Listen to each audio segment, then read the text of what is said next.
हम लोग Gauss elimination method के थ्रू लीनियर इक्वेशंस को सॉल्व करने का मेथड देख चुके हैं। इसके अलावा हम लोगों ने गॉस जॉर्डन का मेथड भी देखा था। अब इन मेथड्स की इलेक्ट्रिकल इंजीनियरिंग में एप्लीकेशन कहाँ है। अब गॉस एलिमिनेशन के मेथड को आपके पास जब भी आप किसी इलेक्ट्रिकल नेटवर्क को सॉल्व करोगे, अगर आप लूप्स ले रहे हो तो 3 लूप्स बन रहे हैं, 3 इक्वेशंस आएंगी। तो उस सिस्टम को आप गॉस जॉर्डन के मेथड के थ्रू भी सॉल्व कर सकते हो और गॉस एलिमिनेशन मेथड के थ्रू भी सॉल्व कर सकते हो। अब आपको यहाँ अगर in terms of one numerical अगर आप देखो,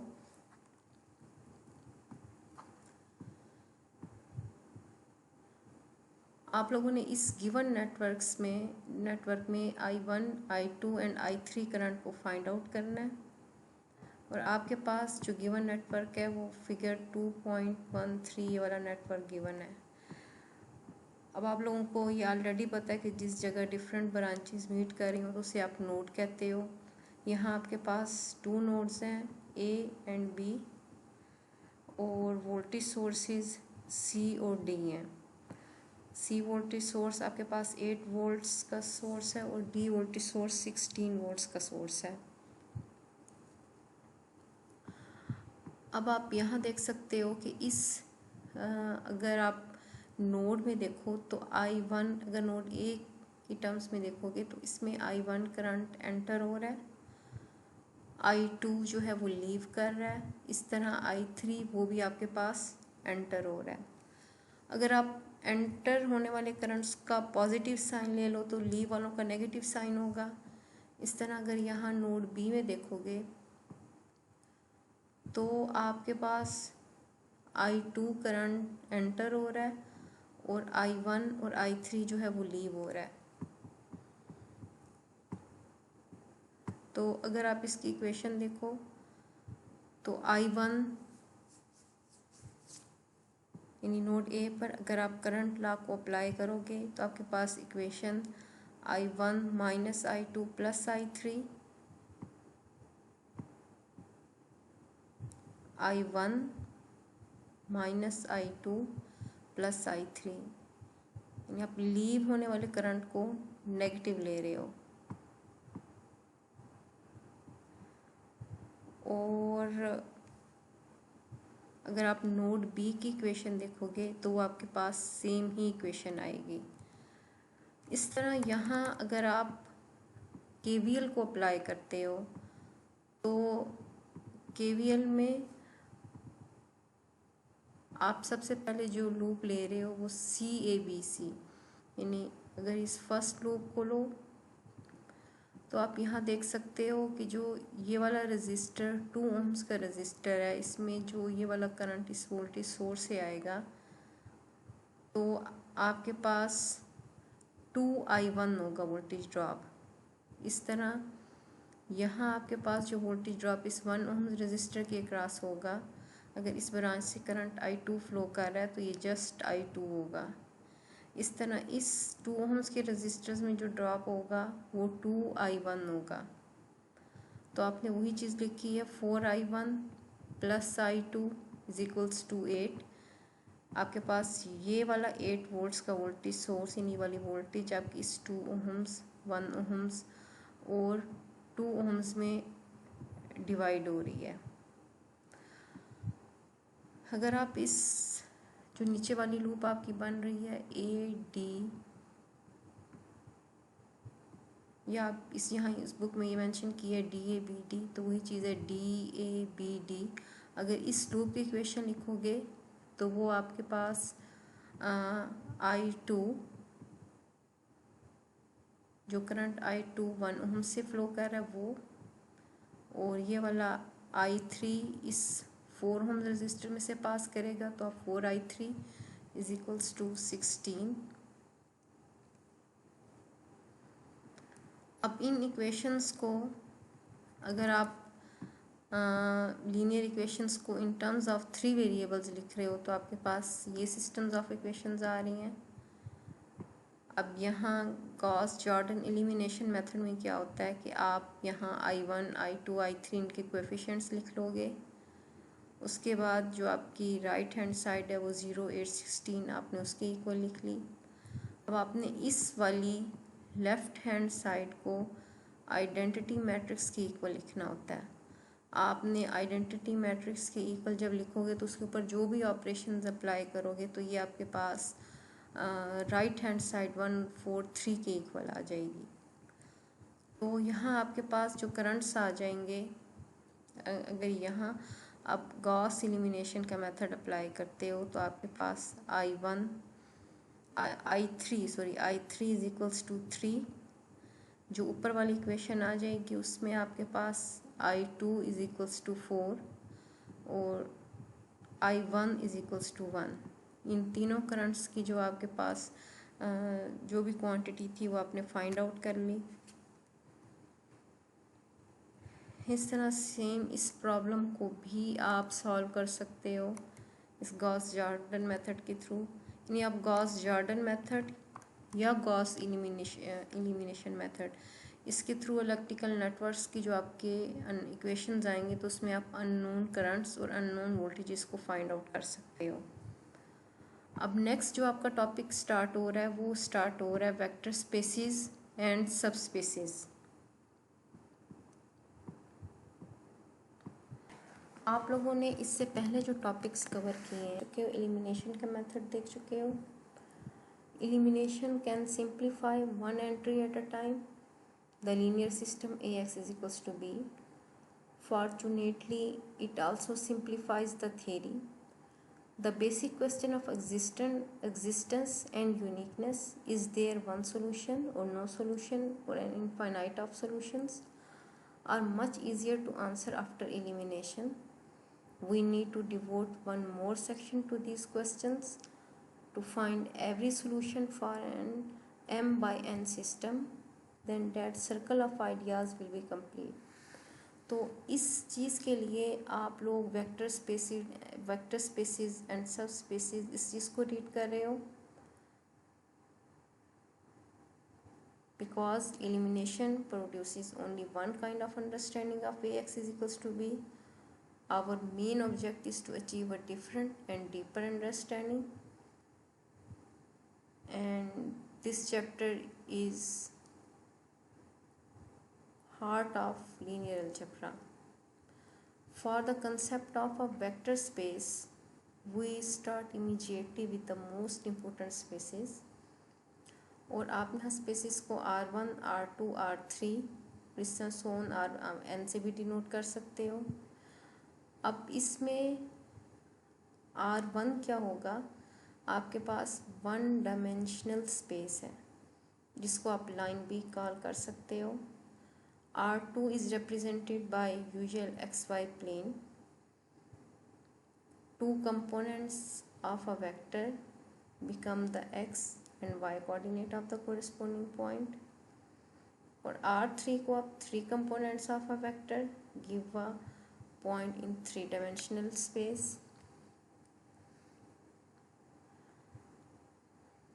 बेसिकली क्वेश्चन ये अराइज होता है कि आप वेक्टर स्पेस कहते किसे हो। Within all vector spaces, two operations are possible. We can add any two vectors and we can multiply all vectors by scalars. In other words, we can take linear combinations. तो vector spaces के लिए आप two vectors को के साथ addition का procedure भी कर सकते हो। यानी आपके पास कोई भी टू वेक्टर्स हैं, अगर आप उनको ऐड कर लो या आप टू वेक्टर्स को इंडिविजुअली किसी स्केलर से मल्टीप्लाई करो और उनके कम्बिनेशंस को ऐड कर लो, तो इस सारे प्रोसीजर को आप क्या कहते हो कि आप लीनियर कम्बिनेशंस ले रहे हो। ठीक है, तो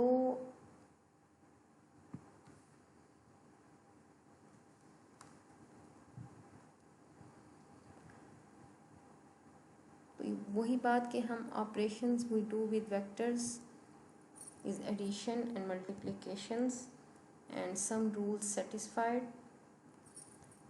वेक्टर स्पेसिस के लिए आपने वेक्टर्स के सारे लीनियर कॉम्बिनेशंस लेने हैं और कुछ रूल्स हैं जो सेटिस्फाई होने चाहिए।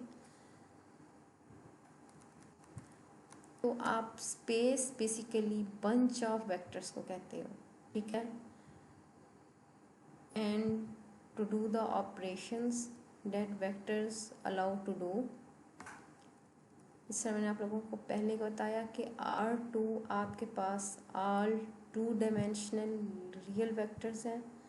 यानी यहाँ जिस तरह अगर 3 2 0 0 पाई ई,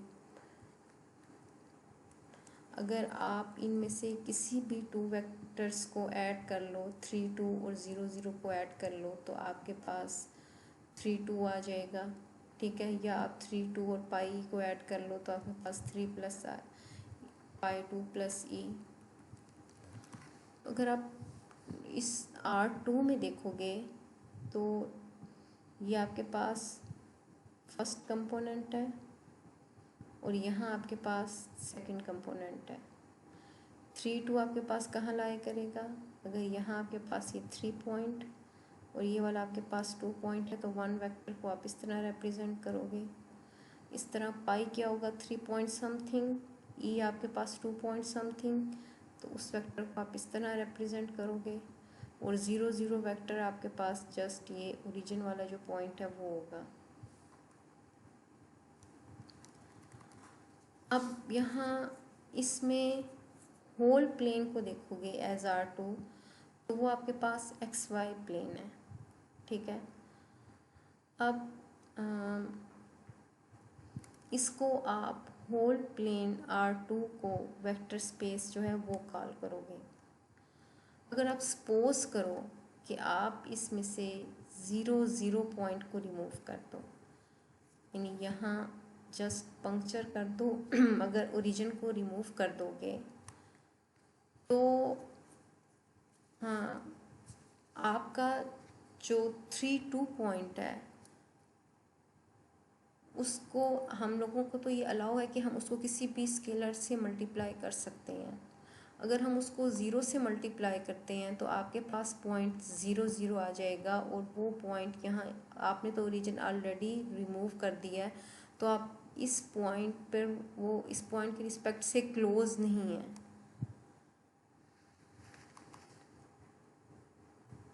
means every vector space has the zero vector in it. यानी ये वेक्टर स्पेस अगर आपने इस R2 प्लेन में से इस जस्ट ओरिजिन को रिमूव कर दिया तो आपके पास ये वेक्टर स्पेस नहीं कहलाएगी। ये आपके पास वेक्टर स्पेस तब होगी अगर आप यहाँ आपका 0 0 पॉइंट उसमें मस्ट इंक्लूडेड हो।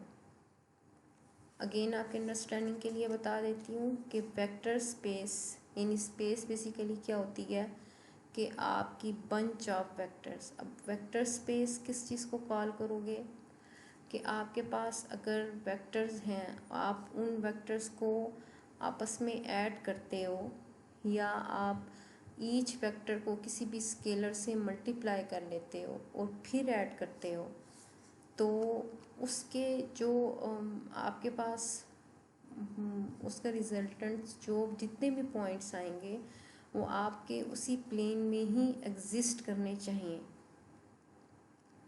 ठीक है। अब जिस तरह यहाँ आपके पास 3 2 था, आपके जो पास वेक्टर्स थे पाई ई और 0 0, तो इसमें अगर आप 3 2 को किसी भी वेक्टर में ऐड कर दो पाई ई में या 0 0 में, तो जो आपने स्पेस ली हुई है उसमें इसके एडिशन के बाद जितने भी पॉइंट्स आएंगे वो इसमें एग्जिस्ट करेंगे। इस तरह अगर आप यहाँ इनको आप किसी भी स्केलर से मल्टीप्लाई कर देते हो, यानी अगर आप 3 2 को 0 स्केलर से मल्टीप्लाई करो तो भी वो इसी में एग्जिस्ट कर रहा होगा। इस तरह आप यहाँ इस 3 2 को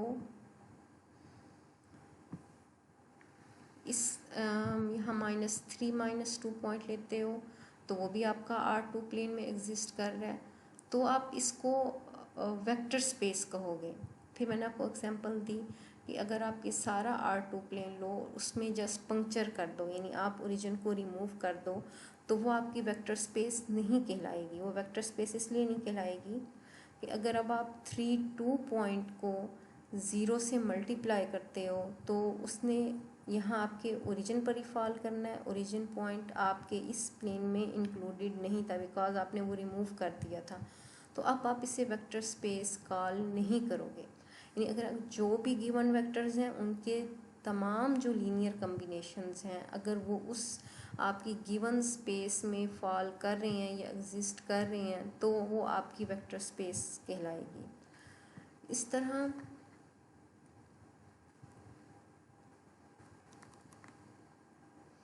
लेकिन अगर यहाँ आप जस्ट ये वाली लाइन ले लो जो ओरिजिन में है तो ये क्या आपके पास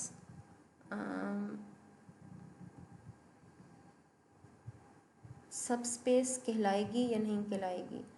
अब ये वाली जब आप लाइन लेते हो आप 3 2 में कोई भी इसको नंबर से मल्टीप्लाई करते हो। अगर आप 1 से मल्टीप्लाई करते हो तो ये यहाँ फॉल करेगा। इस तरह अगर आप इसको 2 से मल्टीप्लाई करते हो तो ये वाला वेक्टर जो है वो एक्सटेंड कर जाएगा। अगर आप इसको 3 से मल्टीप्लाई करते हो तो वो मज़ीद एक्सटेंड कर जाएगा। अगर आप -1 से मल्टीप्लाई करते हो तो इस डायरेक्शन में जाएगा। और अगर आप 0 से मल्टीप्लाई करते हो तो वो ओरिजिन पर मूव कर जाएगा। तो R2 प्लेन में अगर कोई आप लाइन जो है वो ओरिजिन से पास कर रही है तो वो भी आपकी तमाम पॉइंट्स को इंक्लूड कर रही है। यानी ये आपकी जो लाइन है वो सब स्पेस कहलाएगी। सब स्पेस का मतलब ये है कि आपकी जो तमाम यानी आपका R2 प्लेन जो था वो इटसेल्फ वेक्टर स्पेस था। अब आप उसमें से अगर कोई सबसेट ले रहे हो या कोई जिस तरह ये वाली आपने लाइन ली तो ये उसकी उस स्पेस की सब स्पेस कहलाएगी। अगर आप कोई लाइन इस तरह की लेते हो कि जो ओरिजिन से पास ना कर रही हो यानी यहाँ अगर आप इस डायरेक्शन में लाइन लोगे तो आप अगर कोई भी वेक्टर लेते हो जो इस लाइन पर एग्जिस्ट कर रहा हो लेकिन अगर आप उसको स्केलर 0 से मल्टीप्लाई कर दोगे तो वो 0 वाला पॉइंट जो है उसमें इंक्लूडेड नहीं है तो उसको भी आप सब स्पेस कॉल नहीं कर सकते। इस तरह यहाँ अगर आप अपनी बुक से एग्जाम्पल देखोगे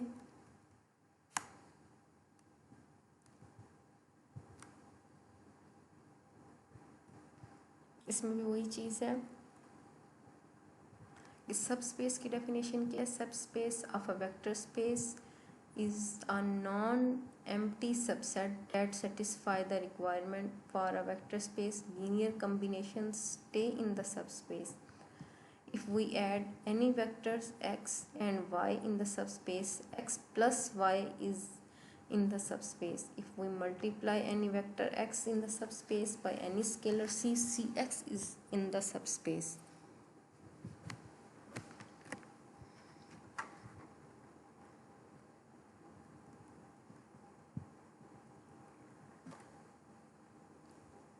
Subspace is a subset that is closed under addition and scalar multiplication.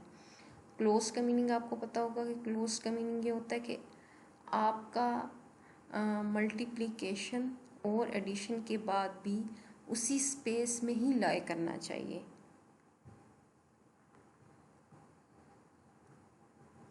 अब यहाँ अगर आप R2 के लिए एग्जाम्पल देखो अब इस एग्जाम्पल में क्या है कि अगर आपको जस्ट फर्स्ट अब अगर यहाँ आप देखोगे तो आपके पास 4 क्वाड्रेंट्स होते हैं।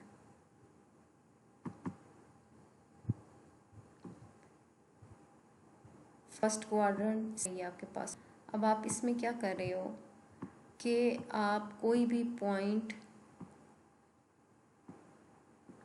1 1 ले रहे हो, ठीक है। या आप ये कहो कि consider all vectors in R2 whose components are positive or 0. This subset is the first quadrant of xy plane. यानी अगर आप उन कंपोनेंट्स को लेना चाह रहे हो जो कि पॉजिटिव हों या ज़ीरो हों तो आपका जो सबसेट है वो first quadrant of X Y plane होगा and the coordinates satisfy x greater than equal to 0 and y greater than equal to 0 means आपके पास या 0 होगा या पॉजिटिव नंबर होगा फर्स्ट क्वाड्रेंट में, and it's not a subspace. तो जो आपका R2 प्लेन में जो आपने सबसेट फर्स्ट क्वाड्रेंट लिया वो आपकी सब स्पेस नहीं है, और सब स्पेस इसलिए नहीं है because even though it contains 0 and addition does not leave us within the subset, rule number 2 is violated since if the scalar is -1। अब आपके पास 2 रूल्स थे। फर्स्ट रूल क्या था कि अगर आप उसमें if we add any vectors in x y in the subspace x plus y is in the subspace। अगर फर्स्ट क्वाड्रेंट में से आप कोई से भी 2 वेक्टर ले लो, यानी आप 1 2 ले लो या 3 4 वेक्टर्स ले लो, अगर आप उनको ऐड करोगे तो वो आपके फर्स्ट क्वाड्रेंट में ही लाई करेंगे। लेकिन अगर आप उनको मल्टीप्लाई किसी भी स्केलर से कर सकते हो। अगर आप नेगेटिव नंबर से, स्केलर पॉजिटिव भी हो सकता है और नेगेटिव भी हो सकता है, अगर आप उसको नेगेटिव नंबर से मल्टीप्लाई कर रहे हो,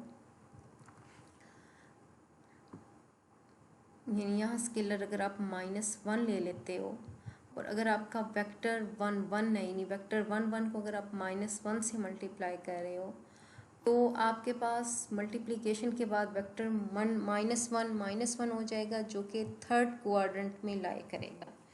अब थर्ड क्वाड्रेंट जो है वो आपका सबसेट नहीं था, ठीक है। आपका सबसेट जो था वो R2 में से आपने जस्ट फर्स्ट क्वाड्रेंट लिया था, तो रूल नंबर 1 आपका सेटिस्फाई हुआ कि यानी अपने वेक्टर्स को जब ऐड किया तो वो आपके फर्स्ट क्वाड्रेंट में ही लाई कर रहे थे। लेकिन जब आपने उसको किसी भी स्केलर से मल्टीप्लाई किया, अगर आप नेगेटिव नंबर से मल्टीप्लाई कर रहे हो तो वो आपके थर्ड क्वाड्रेंट में लाई कर रहा है जो कि आपका सबसेट नहीं था। इसलिए आप ये कहोगे कि आपका R2 प्लेन में अगर आप ओनली फर्स्ट क्वाड्रेंट लेते हो तो वो आपकी सब स्पेस नहीं है, ठीक है। क्लियर होगी आपको? तो यानी आपकी smallest subspace containing the first quadrant is the whole space R2। अब एग्जाम्पल नंबर 2 आप किस केस में क्या हो सकती है?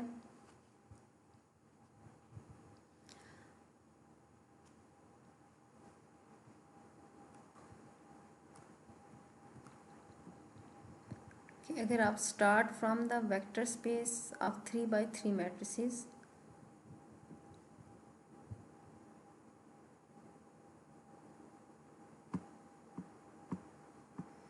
ठीक है। अब होपफुली आपको ये चीज़ क्लियर हो गई होगी कि आप किस चीज़ को कहते हो कि ये सब स्पेस है और किस चीज़ को ये कहते हो कि सब स्पेस नहीं है। यानी आपने यहाँ R2 के केस में जब फर्स्ट क्वाड्रेंट लिया एज अ सबसेट तो आपने ये कहा कि आपकी ये सब स्पेस इसलिए नहीं है कि उसमें रूल नंबर 2 जिसमें आप किसी भी स्केलर से मल्टीप्लाई करो तो उसी सबसेट में ही लाई करना चाहिए।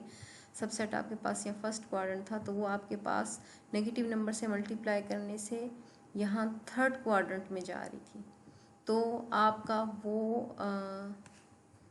ओनली फर्स्ट क्वाड्रेंट जो है वो सब स्पेस नहीं है।